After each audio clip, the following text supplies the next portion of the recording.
We got ourselves another one. Good morning, good evening, good afternoon, or whenever you're watching me right now. My name is Jay Luke, the owner and operator of the Passion Is Network, where we amplify the voices, elevate the culture, and champion the musician. Don't forget, you can get anything in our store. All you got to do is type in HBCU band and you can get 30% off of your purchase. Man, so I'm going to be very candid with y'all, man, because I don't mind telling y'all the truth. I just got this letter not too long ago. Like literally just got this letter. And I said, yo, I can't wait on it. I got to go ahead and get this out. I got to talk about it. And the only way that I knew what this was is because I read the first paragraph. And I was like, yeah. I read that intro and I was like, yeah, we got to talk about it. So let's do that right now. All right. This is from Donovan Wells, director of bands at Bethune-Cookman University. Wow, what is a Cookland?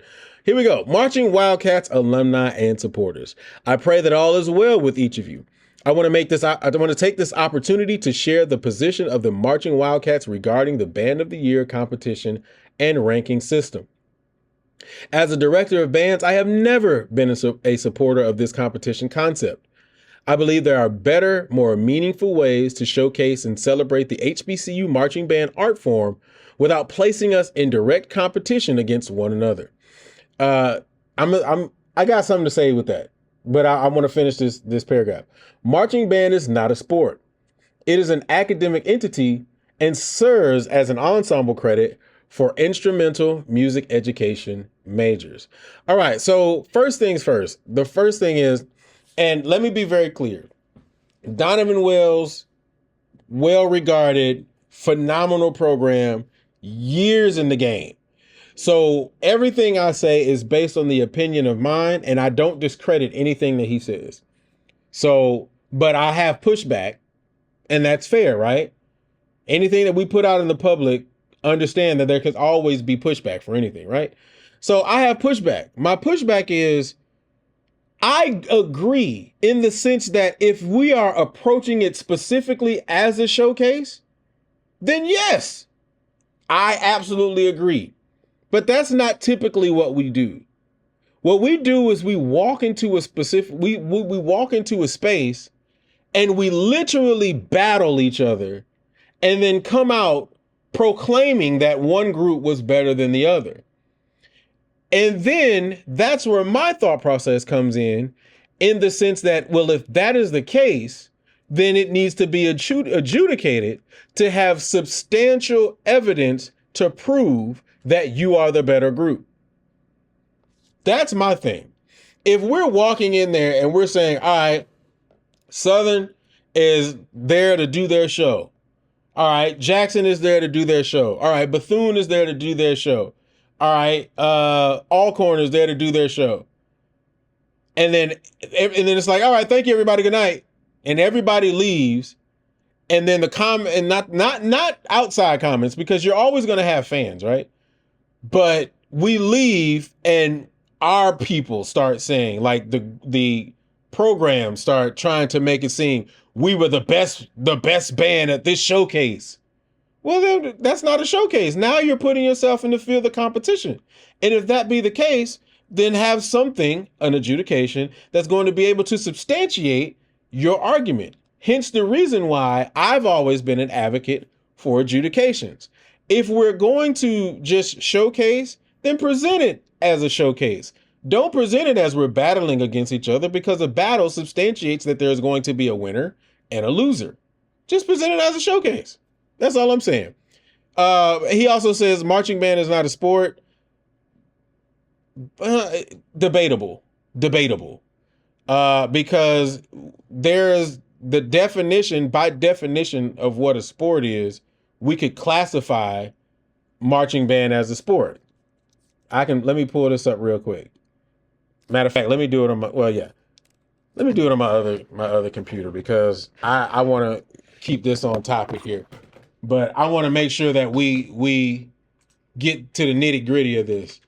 Definition of a sport: an activity involving physical exertion and skill in which an individual or team competes against another or or others for entertainment. So again, we always say that we're entertainers. We are there to entertain the crowd. We also say that we also give physical exertion. It is a skill. So it's debatable. The only reason a lot of times we don't classify it as a sport is because the quote unquote powers that be don't classify it as a sport. And then it also follows, we are an academic entity and serves as ensemble credit for instrumental music majors. What about those who are not music majors? There are other people who are not music majors who are part of the program. But anyway, I digress. We have gone way too far off the topic because we need to stay on topic. My bad, y'all.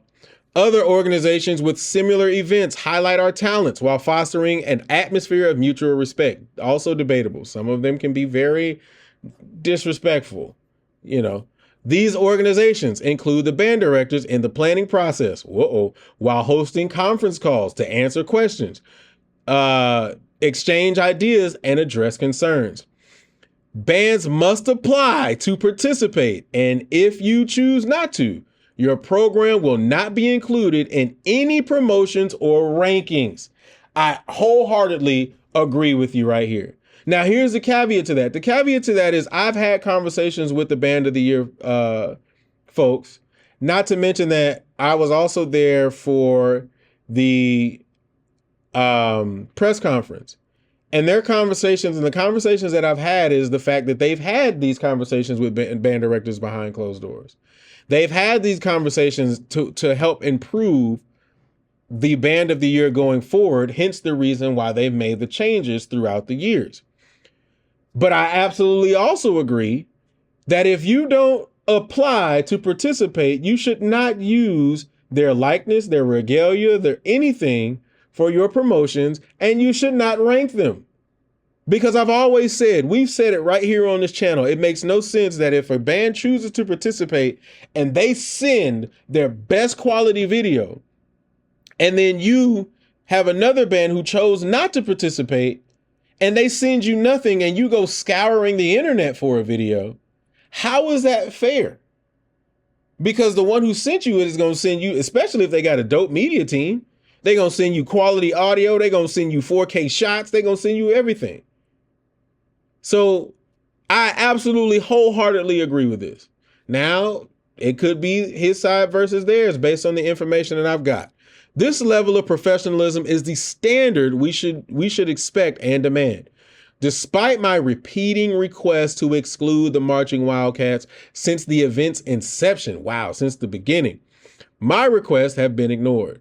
Instead, it feels as though we are being forced into participation. I cannot, in good conscience, and as an educator, accept this rule of thought for the young women and men I represent in this band program. I wholeheartedly agree. I stand by you with that, Donovan Wells. As a leader, you should do that. As a leader, and I'm not talking about just in band, I'm not talking about just Band of the Year. As a leader, you should advocate for your team, your group, your program, or whatever. And you should stand behind it. And if you say that you don't want your group to participate, then it should be up to the company. And I'm not talking about Band of the Year. I'm just talking about in general in any company. It should be up to the company to say they said they didn't want to participate. Then we have to be able to honor that. I agree wholeheartedly. Let me be extremely clear. I hold no ill will toward the band director, the band directors or bands who choose to participate or the event itself. Very cool. There's nothing wrong with that. Every program faces different circumstances, and I wish my colleagues nothing but success. I remain a fan of all HBCU bands because we share a unique and powerful art form that cannot be duplicated. We must also demand respect and protect our HBCU band culture. If we fail to do so, we risk losing ownership of what makes us who we are. These views are mine alone, grounded in my 42 years as a music educator and a band director. They do not reflect the positions of any other HBCU band director. Thank you for your time, and may God bless you all in a mighty way. Musically yours, Donovan Wells. Hey, I wholeheartedly agree. And I think it's also a great thing, a noble thing, an honorable thing to support the directors who do choose to participate, and then also give respect to the program. He was talking about the band of the year. Give respect to the program, even though you may feel slighted. You may feel like, your requests were not heard. They didn't reach out. And then also you just don't agree with the process. That's absolutely fair. And I don't think anything's wrong with that. And honestly, specifically after Jackson let theirs out, I kind of felt like there were more coming.